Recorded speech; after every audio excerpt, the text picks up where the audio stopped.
Hi everyone, நான் உங்கள் Prabhakaran from Prabhas MS Office. இந்த வீடியோவில் மல்டிபிள் ஷீட்டில் உங்களுக்கு டேட்டா இருக்குது. அந்த டேட்டாவை எப்படி கன்சாலிடேட் பண்ணுறது, ஒரு டேட்டா கூட ஒரு டேட்டா எப்படி மர்ஜ் பண்ணுறது, அப்பன் பண்ணுறதுன்ற மாதிரியான கான்செப்டை பார்க்க போகிறோம். இந்த வீடியோலையும் பவர் கோரின்ற கான்செப்டை யூஸ் பண்ணி தான் நம்ம ப்ளே பண்ண போகிறோம். நீங்கள் அந்த லாஸ்ட் வீடியோ பார்த்துருப்பீங்க. நான் லாஸ்ட் வீடியோவில் என்ன பண்ணியிருந்தோம் அப்படின்னா பவர் கொரின்றதை பற்றி ரொம்ப டீட்டெயில்டாக பேசியிருந்தோம். அந்த வீடியோ நீங்கள் பார்த்துருந்தீங்கனாலே பவர் கொரியை பற்றின ஒரு பேசிக் அண்டர்ஸ்டாண்டிங் உங்களுக்கு வந்திருக்கும். ஒருவேளை பார்க்கலன்னா அதை நீங்கள் கட்டாயமாக பார்த்துட்டு இந்த வீடியோவுக்கு வாங்க. லாஸ்ட் வீடியோவில் பார்த்தீங்க அப்படின்னா மல்டிபிள் ஃபைல்ஸ் இருக்குது, ஒரு ஃபோல்டரில் மல்டிபிள் எக்ஸல் ஃபைல்ஸ் இருக்குது அப்படின்னா அதை எப்படி கம்பைன் பண்ணுறது, கன்சாலிடேட் பண்ணி ஒரு ரிப்போர்ட்டாக ஜெனரேட் பண்ணுறதுன்னு பார்த்துருந்தோம். இந்த வீடியோவில் ஒரு எக்ஸல் புக்கில் மல்டிபிள் ஷீட்ஸ் இருக்குது. அப்போ அந்த ஷீட் எல்லாமே எப்படி கம்பைன் பண்ணுறது, ஒரே ஷீட்டுக்கு கம்பைன் பண்ணதை வச்சு எப்படி ரிப்போர்ட் எடுக்கிறதுன்றதெல்லாம் தெரிஞ்சுக்க போகிறீங்க. வாங்க வீடியோக்குள்ளே போகலாம். இந்த வீடியோவை நீங்கள் ஸ்கிப் பண்ணாமல் பார்ப்பீங்கன்னு நான் நம்புகிறேன். உங்களுக்கு பிடிக்கும்னு நம்புகிறேன். அதனால லைக் பட்டனை ப்ரெஸ் பண்ணிவிட்டு சப்ஸ்கிரைப் பண்ணலைன்னா அதையும் பண்ணிவிட்டு வீடியோ கண்டினியூ பண்ணுங்கள். இப்போ நம்ம யூஸ் பண்ணுற டேட்டாவும் ப்ரீவியஸ் வீடியோவில் யூஸ் பண்ணுற டேட்டாவும் ஒரே டேட்டா தான், ஓகே. ஆனால் அதில் என்ன பண்ணியிருந்தோம், டேட்டாவை வந்து மல்டிபிள் எக்ஸல்ஸில் ஒரு ஃபோல்டருக்குள்ளே டிஃப்ரெண்ட் ஃபைல்ஸாக நம்ம கன்வெர்ட் பண்ணி போட்டிருந்தோம். லைக் 2014 ஒரு எக்ஸல் ஃபைல், 2015 ஒரு எக்ஸல் ஃபைல்னு வச்சுருந்தோம் இல்லையா. இதில் பார்த்தீங்க அப்படின்னா ஒரே எக்ஸலுக்குள்ளே இருக்கிற ஷீட்ஸில் ஒவ்வொரு ஷீட்லேயும் ஒரு இயர்க்கான டேட்டாவை நான் பாப்புலேட் பண்ணி வச்சுருக்கேன், ஓகே. இதில் பார்த்தீங்கன்னா 14th நடந்த ஆர்டர்ஸ் எல்லாமே இருக்கும், ஓகே. இதில் 15th நடந்தது இருக்கும், 16 and 17 மாதிரி இருக்கும். இப்போ இந்த 4 ஷீட்டையுமே எப்படி கன்சாலிடேட் பண்ணுறதுன்னு பார்க்க போகிறோம். அப்படியே காப்பி பண்ணி பேஸ்ட் பண்ணால் கன்சாலிடேட் ஆகிடும். பட் நம்ம ப்ராப்பராக பவர் கொரி மூலமாக பண்ணும்போது ஆட்டோமேட்டடான நிறைய விஷயத்தை நீங்கள் பண்ண முடியும். லைக் இதில் ஒரு டேட்டாவை நீங்கள் அப்டேட் பண்ணிங்கன்னா ஆட்டோமேட்டிக்காக எந்த இடத்துலையும் அப்டேட் ஆகுன்ற மாதிரி நிறையா ஃபீச்சர்ஸ் இருக்குது. ஸோ ப்ரீவியஸ் வீடியோ பவர் கொரியோடைய ஃபர்ஸ்ட் வீடியோ, இது செகண்ட் வீடியோ, ரெண்டுமே நீங்கள் கட்டாயமாக தெரிஞ்சிருக்கணும். இன்னும் நிறைய கான்செப்ட் நான் உங்களுக்கு சொல்லித்தருவேன். இப்போ இதை நம்ம பார்த்துருவோம், ஓகே. மொதல் கான்செப்ட் என்னென்னா, இந்த ஒரு டேட்டா செட்டையும் நம்ம என்ன பண்ணணும், டேபிளாக கன்வெர்ட் பண்ணணும். அப்போ தான் அதை கனெக்ஷனாக கன்வெர்ட் பண்ண முடியும் இல்லையா. ஒரு ஸ்டெப்ஸ் இருக்குது, எல்லாமே நீங்கள் கரெக்டாக பண்ணணும். முதல்ல இந்த டேட்டா செட்டை டேபிளாக கன்வெர்ட் பண்ணுறதுக்கு என்ன பண்ணணும், இந்த எல்லாத்தையும் நீங்கள் செலக்ட் பண்ணி, ஓகே, Ctrl Tன்னு ப்ரெஸ் பண்ணணும். Ctrl T for converting the data set into table. Table அப்படின்றதுக்கும் நார்மல் டேட்டான்றதுக்கும் டிஃப்ரென்ஸ் இருக்குது, உங்களுக்கு தெரிஞ்சிருக்கும். ஆனால் ப்ரீவியஸ் வீடியோ பார்த்துருந்தீங்க அப்படின்னா, இல்லைனா நிறைய வீடியோஸ் நான் டேபிள்ஸை பற்றி பேசியிருக்கேன், எல்லாமே நீங்கள் பார்த்தாலே உங்களுக்கு ஒரு அண்டர்ஸ்டாண்டிங் வந்துடும். ஃபைன். இப்போ நம்ம இதை டேபிளாக கன்வெர்ட் பண்ணுறோம். செலக்ட் பண்ணிவிட்டு Ctrl T, இல்லை டேரெக்டாக நீங்கள் இங்கே கிளிக் பண்ணிட்டே கூட Ctrl T கொடுக்கலாம். பட் சம்டைம் ஃபுல் டேட்டாவும் செலக்ட் ஆகாமல் போக சான்ஸ் இருக்குன்றதுனால மேனுவலாகவே நீங்கள் செலக்ட் பண்ணுங்கள். Ctrl T கொடுங்க, ஓகே. Ctrl T கொடுத்த உடனே நமக்கு ஹெடர் இருக்கு இல்லையா. ஸோ மை டேபிள் ஹேஸ் ஹெடர்னு செக் பண்ணிவிட்டு ஓகே பண்ணுங்கள். இந்த மாதிரி ஒரு இதையும் நீங்கள் என்ன பண்ணுங்கள், கன்வெர்ட் முதல்ல பண்ணிவிடுங்க. ஃபாஸ்ட்டாக பண்ணுவோமே. எல்லாத்தையும் நான் குயிக்காக Ctrl T நான் டைப் பண்ணி அதை டேபிளாக கன்வெர்ட் பண்ணிடுறேன். எல்லாமே டேபிளாக கன்வெர்ட் ஆகிடுச்சு. அதுக்கப்புறம் என்ன பண்ணணும், ஃபஸ்ட்டு டேபிளாக கன்வெர்ட் பண்ணணும். அதுக்கப்புறம் ஒரு டேபிளையும் கொரி எடிட்டருக்குள்ளே போயிட்டு அதை நீங்கள் கொரியாக டிஃபைன் பண்ணி தென் அதை கனெக்ஷனாக சேவ் பண்ணிக்க போகிறீங்க, ஓகே.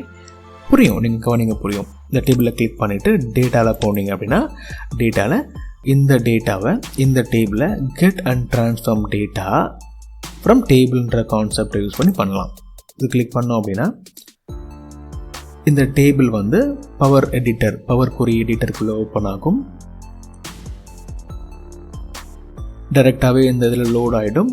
இந்த இடத்துல நீங்கள் போய்ட்டு என்ன பண்ணலாம், டேபிள் 2000, இது என்ன டேபிள் 2014 தானே, 2014 அப்படின்னு போட்டுட்டு நான் இதை கொரி தானே இது, ஸோ க்யூன்னு கொடுத்துக்கிறேன். க்யூ டேபிள் 2014 நான் என்ன பண்ணுறேன், ரீநேம் பண்ணிவிட்டு க்ளோஸ் அண்ட் லோட்டில் போயிட்டு நான் க்ளோஸ் அண்ட் லோட் 2 அப்படின்னு கொடுத்து கனெக்ஷனை சேவ் பண்ணணும். அதுக்கு முன்னாடி பாருங்களேன், இந்த இடத்துல நிறைய டிஃப்ரெண்ட் கைண்ட் ஆஃப் டேட்டா இருக்குது. இது எல்லாமே டிஃப்ரெண்ட்டான டேட்டா இல்லையா. இது ரோ ஐடின்னு இருக்குது, அதுவே ஆட்டோமேட்டிக்காக எடுத்துக்கிச்சு.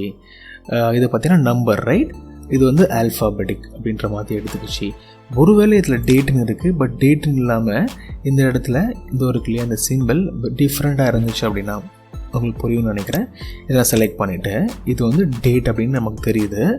இந்த இடத்துலையும் டேட் அப்படின்னு ஒரு டேட்டா டைப் அதை ஆட்டோமேட்டிக்காக எடுத்து வச்சு, ஒருவேளை நீங்கள் இதை டிஃப்ரெண்ட்டான டேட்டா டைப்னு ஃபீல் பண்ணிங்கன்னா இந்த இடத்துல ட்ரான்ஸ்ஃபார்ம் இருக்குல்ல, அந்த இடத்துல போனீங்கன்னா உங்களுக்கு எங்கே பாருங்கள் எனி காலம் அப்படிங்களா, இந்த காலமுடைய டேட்டா டைப் என்ன, இங்கே நிறையா டேட்டா டைப் இருக்குல்ல, நீங்கள் செலக்ட் பண்ணிக்கலாம். பியோர் டேட்னா இதை கிளிக் பண்ணிக்கலாம். பட் இந்த இடத்துல எனக்கு டைம் வந்துருக்கு. பட் ஆட்டோமேட்டிக்காக அந்த இதுவே வந்துட்டு இதை டேட் அண்ட் டைம்னு அசியூம் பண்ணிவிட்டு இதை எடுத்துக்கிச்சு இதை நீங்கள் வேணா மாற்றிக்கலாம். ஓகே, நான் உங்களுக்கு கன்ஃபார்ம் மாற்றணும்னு சொல்ல, கட்டாயமாக உங்களுக்கு தேவைப்படும் டேட்டா அக்யூரசிக்காக நீங்கள் இதை மாற்றுறது நல்லது. இப்போ நான் இதை ஸ்கிப் பண்ணிடுறேன். டேரெக்டாக நம்ம என்ன பண்ணலாம், ஃபாஸ்ட்டாக நம்ம ஒரு ஸ்டெப்பாக பார்த்துருவோம். ஃபஸ்ட்டு ஸ்டெப்பில் டேபிளாக கனெக்ட் பண்ணோம். செகண்ட் ஸ்டெப்பில் நம்ம ஒரு டேபிளையும் கொரியாக கன்வெர்ட் பண்ணிக்கிட்டு இருக்கோம். இது மாதிரி முடிச்சுட்டு ஹோம் போயிட்டு க்ளோஸ் அண்ட் லோடில் போய்ட்டு close and load to import data to table நிறைய ஆப்ஷன் வரும். நான் முதல்ல சொல்லியிருந்தேன், ஒன்லி கிரியேட் கனெக்ஷனை செலக்ட் பண்ணிட்டு ஓகே பண்ணிவிடுங்க. இப்போ என்னாச்சு அப்படின்னா ஃபஸ்ட்டு டேபிள், அதாவது 2014 அப்படின்ற டேபிள் ஒரு கொரியாக கன்வெர்ட் ஆகிடுச்சு, கனெக்ஷனாக கன்வெர்ட் ஆகிடுச்சு. இதே மாதிரி ஒரு டேபிளையும் செலக்ட் பண்ணி இந்த ஆப்ஷனை ரிப்பீட்டடாக பண்ணுங்கள். வந்துடும். டேட்டா டைப்பை நீங்கள் எதுவும் மாற்ற வேண்டாம், மாற்றணுன்னா நீங்கள் மாற்றிக்கலாம். ஓகே, இந்த டேபிள் நேம் நீங்கள் கிளியராக போடணும், அப்போ தான் உங்களுக்கு புரியும் இல்லையா, ஈஸியாக இருக்கும். இது 2015 உடைய டேபிள். அதுக்கப்புறம் க்ளோஸ் அண்ட் லோட் டு கொடுத்துட்டு கனெக்ஷனாக சேவ் பண்ணிவிடுங்க. Okay fine. 2014-15 பண்ணியாச்சு. நான் 16 அதே மாதிரியே ஃபாஸ்ட்டாக பண்ணிடுறேன்.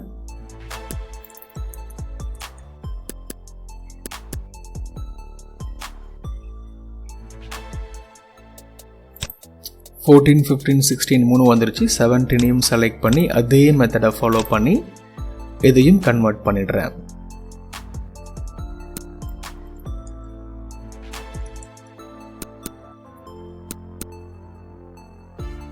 கரெக்ட். நம்ம 4 டேபிளையும் என்ன பண்ணிட்டோம், கொரியாக கன்வெர்ட் பண்ணிட்டோம் வித் ஒன்லி கனெக்ஷன் அப்படின்ற கான்செப்டை யூஸ் பண்ணி. இதுக்கப்புறம் நம்ம நெக்ஸ்ட் ஸ்டெப் என்ன பண்ண போகிறோம் அப்படின்னா, இந்த கொரி எல்லாமே கம்பைன் பண்ண போகிறோம், அப்பன் பண்ண போகிறோம். அது எப்படி பண்ணுறதுன்னா, இந்த கன்சாலிடேட்டட் ஷீட்டை நம்ம என்ன பண்ணலாம், அதை பண்ணலாம். என்ன பண்ண போகிறோம் அப்படின்னா, இந்த கன்சாலிடேஷன் ஷீட்டில் ரிப்போர்ட்னு கூட நான் மாற்றிக்கிறேன், ரிப்போர்ட். ஓகே, ஃபைனல் ரிப்போர்ட் நம்ம எடுக்க போகிறோம். இந்த டேட்டாவை பேஸ் பண்ணி கம்பைன்ட் ரிப்போர்ட்டை எடுக்க போகிறோம். என்ன பண்ணலாம் அப்படின்னா, இங்கே கிளிக் பண்ணிவிட்டு கெட் டேட்டாவில் போயிடுங்க. எல்லாமே இங்கே தான் இருக்குது. டேட்டாவில் கெட் அண்ட் ட்ரான்ஸ்ஃபார்ம் டேட்டாக்குள்ளே போனீங்கன்னா கெட் டேட்டா, அதில் போனீங்கன்னா இந்த பாருங்கள் கம்பைன் கொரிஸ்னு ஒரு ஃபீல்டே இருக்கும். இதில் மர்ஜ் அண்ட் அப்பன் இருக்கும். மர்ஜ் நம்ம பண்ண போகிறதில்ல, ஒரு டேபிள் கூட இன்னொரு டேபிளை மர்ஜ் பண்ணி டிஃப்ரெண்ட்டான கொலாபரேஷன் பண்ணணும்னா இதை யூஸ் பண்ணிக்கலாம். இது நம்ம இப்போ வேண்டாம், இதை பண்ணிக்கலாம். அப்பன் அப்படின்னா ஒரு டேட்டா கீழே இன்னொரு டேட்டாவை அப்படியே அப்பன் பண்ணிக்கிட்டே இருக்கும். இந்த ஆப்ஷன் இதை கிளிக் பண்ணிட்டீங்க அப்படின்னா இந்த ஒரு கொரியும் கீழே ஆட் ஆகிற மாதிரியான விஷயத்த பண்ண முடியும். ஓகே, நம்ம என்ன அப்பன் பண்ண போகிறோம் அப்படின்னா 3 or more டேபிள் நமக்கு இருக்குது. நிறையா டேபிள் இருக்குது இல்லையா, நம்மக்கிட்ட எவ்வளோ டேபிள்ஸ் இருக்குது, 1 2 3 4 டேபிள்ஸ் இருக்குது. இதெல்லாமே கொரி டேபிள். இதெல்லாம் செலக்ட் பண்ணி ஆட் பண்ணுங்கள். ஆட் பண்ணிவிட்டு இந்த இடத்துல ஓகே பண்ணிங்க அப்படின்னா அந்த 4 டேபிளும் அப்பண்ட் ஆகி ஒரு ரிப்போர்ட் உங்களுக்கு ஜெனரேட் ஆகிருக்கும். பார்த்தீங்கன்னா இதில் எல்லாமே இருக்கும். ஓகே, இதுக்கு ஒரு நல்ல நேம் கொடுத்துக்கலாமா, ரிப்போர்ட்னே கொடுத்துக்கிறேன், ரிப்போர்ட் ஃபைனல். Okay fine. இப்படி கொடுத்துட்டு இதையும் ஒரு கனெக்ஷனாக கூட நீங்கள் சேவ் பண்ணலாம். இல்லை இதை அப்படியே நீங்கள் ரிப்போர்ட்டை எடுத்துக்கலாம். நான் கனெக்ஷனாக எப்போவுமே சேவ் பண்ணுறது எனக்கு பிடிக்கும். ஏன்னா இப்போ உங்களுக்கு அந்த மாதிரி கான்செப்டை மட்டும் தான் நான் சொல்லிக்கிட்டு இருக்கேன். ஓகே பண்ணிடுறேன். ஓகே, இப்போ என்ன இருக்குன்னு பாருங்களேன், இந்த எல்லா டேபிளும் உங்களுக்கு கனெக்ஷன்ஸாக மாறி இருக்குது. ஃபைனலாக இது கம்பைன் பண்ண ஒரு அவுட்புட்டும் இந்த இடத்துல கனெக்ஷனாக இருக்குது. இப்போ இந்த இடத்துல நான் ஒரு பிவட் டேபிள் இன்சர்ட் பண்ணணும் அப்படின்னா சிம்பிளாக என்ன பண்ணிக்கலாம், இன்சர்ட் பிவட் டேபிள் போனீங்க அப்படின்னா இந்த இடத்துல என்ன பண்ணுவீங்க, அந்த ரேஞ்சை நீங்கள் செலக்ட் பண்ணுவீங்க இல்லையா, அது உங்களுக்கு வேண்டாம். ஏன்னா நம்மக்கிட்ட கனெக்ஷன்ஸ் இருக்குது. So use and external data சோர்ஸை செலக்ட் பண்ணிவிட்டு சூஸ் கனெக்ஷன் கொடுங்க. ஓகே, இப்படி கொடுத்தீங்க அப்படின்னா உங்கள்கிட்ட என்னென்ன கனெக்ஷன்ஸ் இருக்கோ அந்த எல்லாமே இந்த இடத்துல லிஸ்ட் ஆகிருக்கும். நம்மளுடைய ஃபைனல் கனெக்ஷன் என்ன, ரிப்போர்ட் ஃபைனல் அப்படின்றது. ஸோ அதை கிளிக் பண்ணிவிட்டு ஓப்பன் பண்ணுங்கள். இந்த கனெக்ஷனில் உள்ள டேட்டா எல்லாமே இந்த இடத்துல உங்களுக்கு செலக்ட் ஆகிடுச்சு. அதுக்கப்புறம் ஓகே பண்ணிவிடுங்க.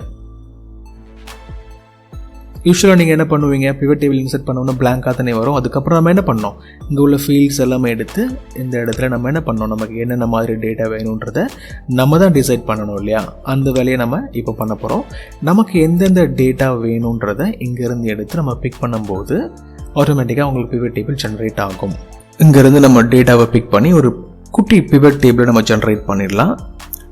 குவான்டிட்டியை நம்ம அவுட்புட்டில் கொண்டு வரலாம். எவ்வளோ குவான்டிட்டி சேல்ஸ் பண்ணியிருக்காங்க, எவ்வளோ நம்பர் ஆஃப் குவான்டிட்டி இந்த இடத்துல வந்துடும். இப்போ போடுற இந்த சேல்ஸ்ன்ற ஃபீல்டில் எவ்வளோ அமௌண்ட் அவங்க சேல்ஸ் பண்ணியிருக்காங்கன்ற அவுட்புட் கிடைக்கும். எதை பேஸ் பண்ணி எடுக்கலாம்? ரீஜனை பேஸ் பண்ணி எடுக்கலாம். ஓகே, இந்த ஒரு ரீஜன்லேயும் இவ்வளோ டிஃப்ரெண்ட்டான ப்ரொஜெக்ஷன்ஸ் கிடைக்குது. இது ஒரு குட்டி பிவட் டேபிளாக வச்சுக்கலாமா? பக்கத்தில் இன்னொரு பிவட் டேபிள் போடுவோம். நம்ம ரிப்போர்ட்டில் நிறைய டிஃப்ரெண்ட்டான ரிப்போர்ட்லாம் பண்ண வேண்டியது இருக்கும் இல்லையா? இப்போ அதே மாதிரி பிவட் டேபிள் கிளிக் பண்ணிவிட்டு ஃபர்ஸ்ட் இதை நம்ம செலக்ட் பண்ண வேண்டாம். நம்ம என்ன பண்ண போகிறோம்?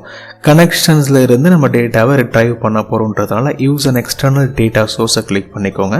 சூஸ் கனெக்ஷன்ஸ் கொடுத்தீங்கன்னா அதே மாதிரி உங்களுக்கு ஃபஸ்ட் உள்ள டேபிள் எங்கே இருக்குது, ரிப்போர்ட், அதை ஓப்பன் பண்ணிவிட்டு இந்த இடத்துல நம்ம ஓகே பண்ண உடனே நியூ பிளேஸ் ஹோல்டர் வரும். ஃபஸ்ட்டு யூஸ்வலாக நம்ம க்ரியேட் பண்ணுற மாதிரியே. அதுக்கப்புறம் இங்கேயும் நமக்கு தேவையான டேட்டாவை நம்ம பிக் பண்ணிக்க போகிறோம். ஓகே, இங்கே என்ன பிக் பண்ணலாம் அப்படின்னா ரீஜன் இங்கே எடுத்துட்டோம் இல்லையா? நம்ம இந்த இடத்துல சிட்டி எடுத்துக்கிறோம். ஓகே, சிட்டி வைஸ் நம்ம இந்த இடத்துல நம்ம பார்க்க போகிறோம். என்ன பார்க்க போகிறோம் அப்படின்னா சிட்டி வைஸ் வந்துட்டு அவ்வளோ சேல்ஸ் நடந்திருக்கு. Okay, depends on the data, right? உங்கள்கிட்ட டேட்டா என்ன இருக்கோ அதுக்கு தகுந்த மாதிரியான ரிப்போர்ட் தான் உங்களால் எடுக்க முடியும். இதில் நீங்கள் நிறைய ரிப்போர்ட் எடுக்கலாம், டிபெண்ட்ஸ் ஆன் த டேட்டா இல்லையா? என்னென்ன டேட்டா இருக்குது இதில் பார்த்தீங்கன்னா சிட்டி இருக்குது, ஸ்டேட் இருக்குது, கோட், சவுத்துன்ற நம்ம ரீஜனை யூஸ் பண்ணி எடுத்துட்டோம். அப்புறம் கேட்டகரிஸில் எவ்வளோ கேட்டகரிஸ் இருக்குது, இந்த 3 கேட்டகரி இருக்குது இல்லையா? இதை பேஸ் பண்ணி ஒரு டேபிள் போட்டுருவோமா இந்த இடத்துல? Insert pivot table, use an external data source, choose connection. Then அதே மாதிரி இந்த ஃபர்ஸ்ட் உள்ள ரிப்போர்ட்டை பேஸ் பண்ணி ஓகே பண்ணிங்கன்னா ஒரு பிளேஸ் ஹோல்டர் ஜென்ரேட் ஆகும். அதுக்கப்புறம் உங்களுக்கு தேவையான டேட்டாவை நீங்கள் எடுத்துக்கலாம். கேட்டகரின்றதை நம்ம முதல்ல பிக் பண்ணிப்போம். கேட்டகரி இங்கே இல்லை இல்லையா? கன்ஃபியூஸ் ஆக வேண்டாம். CATன்னு கீ பண்ண அந்த இடத்துல வந்துடும். நீங்கள் அதை பிக் பண்ணி ரோல் ஆட் பண்ணிடலாம். இவ்வளோ கேட்டகரிஸ் நடந்திருக்கு. Furniture, office supplies and technology orient product. இதில் வந்து என்ன நீங்கள் அவுட்புட்டாக எடுக்க போகிறீங்க கேட்டகரி நீங்கள் இங்கே எடுத்துக்கிட்டீங்க. அதுக்கப்புறம் இதோடைய சேல்ஸை கூட எடுத்துக்கலாம், ரைட்? எந்தெந்த ஃபர்னிச்சரில் எவ்வளோ சேல்ஸ் ஆகிருக்கு அந்த மாதிரியே நீங்கள் வேல்யூவில் எடுத்துக்கலாம். அதை ரீஜன் வைஸ் நீங்கள் ஸ்ப்ளிட் பண்ண இந்த இடத்துல காலமில் போடலாம். கரெக்ட், இந்த இடத்துல போட்டால் இந்த இடத்துல எக்ஸ்பேண்ட் ஆகும். அப்போ இந்த டேபிள் பிரச்சனை பண்ணும். அதனால் நம்ம இந்த இடத்துல கொஞ்சம் கேப் கொடுத்துட்டு இந்த இடத்துல நான் ரீஜனையும் எடுத்துக்கிறேன் காலமில். Okay, fine. இந்த மாதிரி டிஃப்ரெண்ட்டான ப்ரொஜெக்ஷன் நீங்கள் எடுக்கலாம். இப்போ பார்த்தீங்கன்னா 3 பிவட் டேபிள் எடுத்திருக்கோம். அந்த ஒரு டேட்டா பேஸை பேஸ் பண்ணி 3மே டிஃப்ரெண்ட்டான அவுட்புட் உங்களுக்கு கொடுக்குது. இது பார்த்தீங்கன்னா ரீஜன் வைஸ் உங்களுக்கு ஸ்ப்ளிட் அப் இருக்குது. சேல்ஸ் எவ்வளோ குவான்டிட்டின்றது கொடுக்குது. இது பார்த்தீங்கன்னா சிட்டி வைஸ் எவ்வளோ சேல்ஸ் நடந்திருக்கு. அதுக்கப்புறம் இந்த டேபிள் பார்த்தீங்க அப்படின்னா ஒரு கேட்டகரி வைஸ் எவ்வளோ ஸ்ப்ளிட் அப் நடந்திருக்கு from each and every different region. Okay, இந்த மாதிரி டிஃப்ரெண்ட்டான ப்ரொஜெக்ஷனில் நீங்கள் இந்த எல்லா டேட்டா பேஸில் இருந்தும் கம்பைன்ட் ரிப்போர்ட்டாக எடுத்துருக்கீங்க. ஒரு பிவட் டேபிள் கிரியேட் பண்ணணும் அப்படின்னா முதல்ல ஒரு டேட்டா வேணும் இல்லையா? கம்பைன்ட் டேட்டா வேணும். அந்த கம்பைன்ட் டேட்டா உங்களுக்கு எது கொடுக்குது? இந்த கனெக்ஷன் கொடுக்குது. இந்த கனெக்ஷன் டேட்டாவை எங்கேருந்து எடுத்துக்குது? டேபிளிலேருந்து எடுத்துக்குது. இந்த டேபிள் ஒரு டேட்டா எங்கேருந்து வருது? ஒரு எக்ஸிஸ்டிங் டேட்டா செட்லேருந்து வருது. ஓகே, எக்ஸிஸ்டிங் டேட்டா செட்டை நீங்கள் டேபிளாக கன்வெர்ட் பண்ணுறீங்க. டேபிளாக கன்வெர்ட் பண்ணதுக்கப்புறம் அந்த கனெக்ஷன்ஸாக நீங்கள் வந்து சேவ் பண்ணுறீங்க. அந்த கனெக்ஷன்ஸ் மூலமாக நீங்கள் ஒரு ரிப்போர்ட் பிவட் டேபிளாகவே நீங்கள் அவுட்புட் எடுத்துக்கிறீங்க. பிவட் டேபிள் மட்டும் இல்லை, நான் ஆல்ரெடி உங்களுக்கு சொல்லியிருப்பேன். இந்த மாதிரி ஒரு டேபை நியூவாக கிளிக் பண்ணிவிட்டு நீங்கள் வந்து என்ன பண்ணிக்கலாம், ஒரு ரிப்போர்ட்டாக கூட நீங்கள் இதை ஆட் பண்ணிக்கலாம். ரைட் கிளிக் பண்ணி லோட் டு டேபிள், நார்மல் டேபிளாக நீங்கள் இன்சர்ட் பண்ணால் ஒரு டேபிள் உங்களுக்கு இந்த இடத்துல இன்சர்ட் ஆகிடும். Combined table. ஸோ தட் நீங்கள் இந்த எல்லா டேட்டாவையும் நீங்கள் அப்டேட் பண்ணிங்கன்னா அப்படின்னா ஓகே, இதெல்லாம் பண்ணும்போது இதில் உள்ள எல்லா பிவட் டேபிளும் ஆட்டோமேட்டிக்காக மாறிடும். இந்த டேபிளும் ஆட்டோமேட்டிக்காக மாறிடும். இந்த மாதிரி பண்ணுறதுடைய முக்கியமான பெனிஃபிட் என்னன்னு பார்த்தீங்க அப்படின்னா உங்களுக்கு தெரியும், இந்த இடத்துல எல்லாம் நீங்கள் அப்டேட் பண்ணீங்க அப்படின்னா ஆட்டோமேட்டிக்காக இந்த ரிப்போர்ட்டில் அப்டேட் ஆகணும், இந்த டேபிளில் அப்டேட் ஆகணும். ஆஸ் வெல் அஸ் இந்த மாதிரி பிவட் டேபிள் நீங்கள் யூஸ் பண்ணாலும் அதுவும் அப்டேட் ஆகணும்ன்றது முக்கியமான பெனிஃபிட். அது நீங்கள் கிளியராக இருப்பீங்க இல்லையா? ஃபைன். இப்போ நம்ம அதை செக் பண்ணி பார்க்க போகிறோம். எப்படி அப்டேட் ஆகுதா இல்லையா நம்ம செக் பண்ணி பார்த்துருவோம். 2014 அப்படின்ற இந்த டேபிளில் நான் என்ன பண்ணுறேன், பாட்டமில் போயிட்டேன். எப்படி பாட்டமில் போகணும்னு தெரியும் இல்லையா? அங்கே இருந்துச்சு, கண்ட்ரோல் டவுன் கிளிக் பண்ண உடனே பாட்டமில் என்னை கொண்டு போயிடுச்சு, ரைட்? இதுக்கப்புறம் இந்த இடத்துல லாஸ்ட் ரோவில் நான் ஒரு டம்மி ரோவை நான் க்ரியேட் பண்ணுறேன். அந்த வேல்யூவை அப்படியே கீழே டிட்டோ பண்ணிட்டேன். இந்த மாதிரி செலக்ட் பண்ணி கண்ட்ரோல் டி கொடுத்தேன் அப்படின்னா இந்த இடத்துல உள்ள டேட்டா கீழே வந்துடும் இல்லையா? ஃபைன். அப்படி வந்ததுக்கப்புறம் இதில் உள்ள சேல்ஸ் டேட்டாவையும் ப்ராஃபிட்டை மட்டும் கொஞ்சம் நான் ட்வீக் பண்ண போகிறேன், சேஞ்ச் பண்ண போகிறேன். இந்த 25.248 அப்படின்றத 200 நிறைய வேல்யூவாக நான் கீப் பண்ணிக்கிறேன். அப்போ தான் நமக்கு சேஞ்ச் ஆகிறது கிளியராக தெரியும். அதே மாதிரி குவான்டிட்டியும் ஒரு 50 or 75 குவான்டிட்டி நான் என்டர் பண்ணிடுறேன். ப்ராஃபிட் இதையும் என்ன பண்ணுறேன், 4.1028 இருக்கு இல்லையா, 400 or 4000 என்டர் பண்ணிடுறேன். ஃபைன். இப்படி பண்ணதுக்கப்புறம் நம்ம என்ன பண்ண போகிறோம், அப்டேட் பண்ணி பார்க்க போகிறோம். ரிப்போர்ட்டில் இந்த இடத்துல வந்து நமக்கு என்ன வேல்யூ இருக்குது, இதை நான் காப்பி பண்ணி சும்மா கீழே பேஸ்ட் பண்ணிடுறேன் ரெஃபரன்ஸ்க்காக. ஓகே, பேஸ்ட் பண்ணதுக்கப்புறம் இந்த வேல்யூ வந்துடுச்சு. அதுக்கப்புறம் இங்கேயும் பார்த்துக்கோங்க 9994 ரோஸ் இருக்குது. இப்போ நம்ம ஆட் பண்ணியிருக்க ஒரு ரோ வந்து இதில் ஆட் ஆகிருக்காது. நம்ம ரிஃப்ரெஷ் பண்ணுறதுக்கு அப்புறம் தான் இந்த இடத்துல ஆட் ஆகணும். பார்த்துருவோமா? ரிஃப்ரெஷ் எப்படி பண்ணுறது, இந்த இடத்துல கிளிக் பண்ணி ரிஃப்ரெஷ் ஆல் கொடுத்தாலே இந்த இடத்துல பாருங்களேன், உங்களுக்கு கொரீஸ் வந்து அப்டேட் ஆகிக்கிட்டு இருக்கு. லோட் ஆகிறது உங்களுக்கு தெரியுது இல்லையா? அப்டேட் ஆகுது, கொரீஸ் இப்போ அப்டேட் ஆகிக்கிட்டு இருக்கு. அப்டேட் ஆனதுக்கப்புறம் ஆட்டோமேட்டிக்காக இந்த வேல்யூ மாறி இருக்கும். பார்த்துறீங்களா? எஸ், பார்த்தீங்கன்னா 4297206 இருக்குது. இனிஷியலாக இந்த வேல்யூ தான் இருந்துச்சு. ரைட். இந்த மாதிரியான விஷயம் எல்லாமே உங்களுக்கு ஆட்டோமேட்டிக்காக நடக்கும். நீங்கள் ரிஃப்ரெஷ் மட்டும் பண்ணால் போதும். ஃபைன். இந்த எல்லாமே உங்களுக்கு அப்டேட் ஆச்சு அப்படின்னா அந்த வேல்யூ வந்துட்டு இந்த கனெக்ஷனில் உங்களுக்கு அப்டேட் ஆகும். இந்த கனெக்ஷனை பேஸ் பண்ணி இந்த டேபிள்ஸ்லையும் பிவட் டேபிள்ஸ்லையும் இந்த ரிப்போர்ட்லையும் மாறிடும். அதுக்கப்புறம் எல்லாமே ஒன்று தானே. இந்த பிவட் டேபிள் வச்சு நீங்கள் என்ன பண்ணியிருக்கலாம், சார்ட் போட்டிருக்கலாம். ஆர் இந்த டேட்டாவை யூஸ் பண்ணி இன்னும் சப் டேபிள் நீங்கள் க்ரியேட் பண்ணிக்கலாம். சப் அவுட்புட் எடுத்திருப்பீங்க, லுக்கப் போட்டு ஒரு சில அவுட்புட் கொண்டு வந்திருப்பீங்க. இந்த மாதிரி எல்லா அவுட்புட்டுமே ஆட்டோமேட்டிக்காக மாறிடும். நீங்கள் இந்த இடத்துல நீங்கள் ரிஃப்ரெஷ் ஆல் அப்படின்ற இந்த இடத்துல இதை ப்ரெஸ் பண்ணிங்கன்னா எல்லாமே மாறிடும். ஃபைன். ஓகே, இப்போ பார்த்தீங்க அப்படின்னா பேசிக்கான விஷயத்த ஒரு ஹிண்ட்ஸ் மாதிரி நான் உங்களுக்கு சொல்லிடுறேன். 2014 உள்ள டேட்டாவுடைய ஹெட்டரும் 15 உள்ள ஹெட்டரும் 16 and 17 இந்த மாதிரி எத்தனை டேபிளை நீங்கள் கம்பைன் பண்ணுறீங்களோ எல்லா டேபிளுடைய ஹெட்டரும் ஒரே மாதிரி இருக்கணுன்றது ரொம்ப முக்கியமான கான்செப்ட். ஓகே, அதுக்கப்புறம் அதெல்லாம் நீங்கள் டேபிளாக கன்வெர்ட் பண்ணுன்றது செகண்ட் முக்கியமான கான்செப்ட். டேபிளாக கன்வெர்ட் பண்ணதுக்கப்புறம் ஒரு டேபிளையும் நீங்கள் கொரியில் ஆட் பண்ணி அதை கனெக்ஷனாக சேவ் பண்ணணும். அதுக்கப்புறம் அந்த கனெக்ஷன்ஸை எல்லாமே கம்பைன் பண்ணுறதுக்கு ஒரு கொரி நீங்கள் க்ரியேட் பண்ணணும். அந்த கொரியை தான் நீங்கள் ஃபைனல் ரிப்போர்ட்டுக்கு யூஸ் பண்ணிக்க முடியும். இது எல்லாமே பார்த்தீங்கன்னா எல்லாமே ஒரே மாதிரியான டேட்டாவை தான் உங்களுக்கு கம்பைன் பண்ணி கொடுக்குது. ஃபர்தரான கிளாஸஸில் ஒருவேளை டிஃப்ரெண்ட்டான செட் ஆஃப் டேட்டா இருக்கும்பொழுதும் எப்படி நீங்கள் அதை மேனேஜ் பண்ண முடியும் அப்படின்ற கான்செப்ட் நான் உங்களுக்கு சொல்லித்தரேன். எல்லாமே சிம்பிளாகவே பண்ணிடலாம். நீங்கள் எல்லாமே ப்ராக்டிஸ் பண்ணிவிட்டு இந்த வீடியோ ஃபுல்லாக பார்த்தீங்க, இதில் உள்ள டவுன்லோட் கொடுக்குற எக்ஸல் ஃபைலில் ஓப்பன் பண்ணி ப்ராக்டிஸும் பண்ணிட்டீங்க அப்படின்னா எல்லாமே உங்களுக்கு ஈஸியாகிடும். நான் உங்களுக்கு என்ன பண்ணுவேன்னு ஆல்ரெடி சொல்லியிருக்கேன் அப்படின்னா எந்த மாதிரி ப்ராக்டிஸ் பண்ணி தான் ஆகணும் அப்படின்ற கான்செப்டில் உள்ள வீடியோ நான் போட்டேன் அப்படின்னா ப்ராக்டிஸ் பண்ணுறதுக்கான எக்ஸல்லையும் வீடியோட டிஸ்கிரிப்ஷனில் கொடுத்துருவேன். நீங்கள் டவுன்லோட் பண்ணி ப்ராக்டிஸ் பண்ணிக்கலாம். ஆல்ரெடி எந்த லிங்க்கில் நான் டவுன்லோட் ஃபைல்ஸை கொடுத்துருக்கேன்றதையும் நான் உங்களுக்கு கிளியராக சொல்லியிருக்கேன். அந்த லிங்க்கையும் கீழே ஒரு டிஸ்கிரிப்ஷனில் ஆட் பண்ணிடுறேன். டவுன்லோட் ப்ராக்டிஸ் ஃபைல் ஃப்ரம் அப்படின்னு ஒரு லிங்க்கில் நான் ஆட் பண்ணி வச்சுருக்கேன். நீங்கள் அந்த லிங்க்கில் போய்ட்டு அந்த ஃபைலையும் நீங்கள் டவுன்லோட் பண்ணிக்கலாம். ஓகே, ஏன்னா இந்த மாதிரி விஷயங்கள் முக்கியம் இல்லையா? நீங்கள் ப்ராக்டிஸ் பண்ணுறதுக்கு ஒரு சோர்ஸ் உங்களுக்கு வேணும். அப்போ தான் உங்களுக்கு நீங்கள் தெரிஞ்சுக்கிட்ட விஷயத்தை அப்ளை பண்ணி பார்க்க முடியும். அது ரொம்ப முக்கியமான விஷயம். நிறைய பேர் என்ன பண்ணியிருக்காங்க அப்படின்னா வீடியோ பப்ளிஷ் பண்ணதுக்கப்புறம் கூட சார் ப்ராக்டிஸ் ஃபைல் கொடுங்க நிறைய கமெண்ட்லாம் வந்திருக்கு. அந்த மாதிரியான விஷயங்களை நான் உங்களுக்கு கொடுத்துட்றேன். கட்டாயமாக நீங்கள் ப்ராக்டிஸ் பண்ணி பார்ப்பீங்கன்னு நம்புகிறேன். ஓகே, இந்த வீடியோ நீங்கள் ஃபுல்லாக பார்த்துருப்பீங்க, ஸ்கிப் பண்ணாமல் ஃபுல்லாக பார்த்துருப்பீங்க. உங்களுக்கு இது பிடிச்சிருக்கும் நான் நம்புகிறேன். பிடிச்சிருந்துச்சு அப்படின்னு லைக் பண்ணுங்கள், உங்கள் ஃப்ரெண்ட்ஸ் கூட ஷேர் பண்ணுங்கள். See you in the next video. Thanks for watching.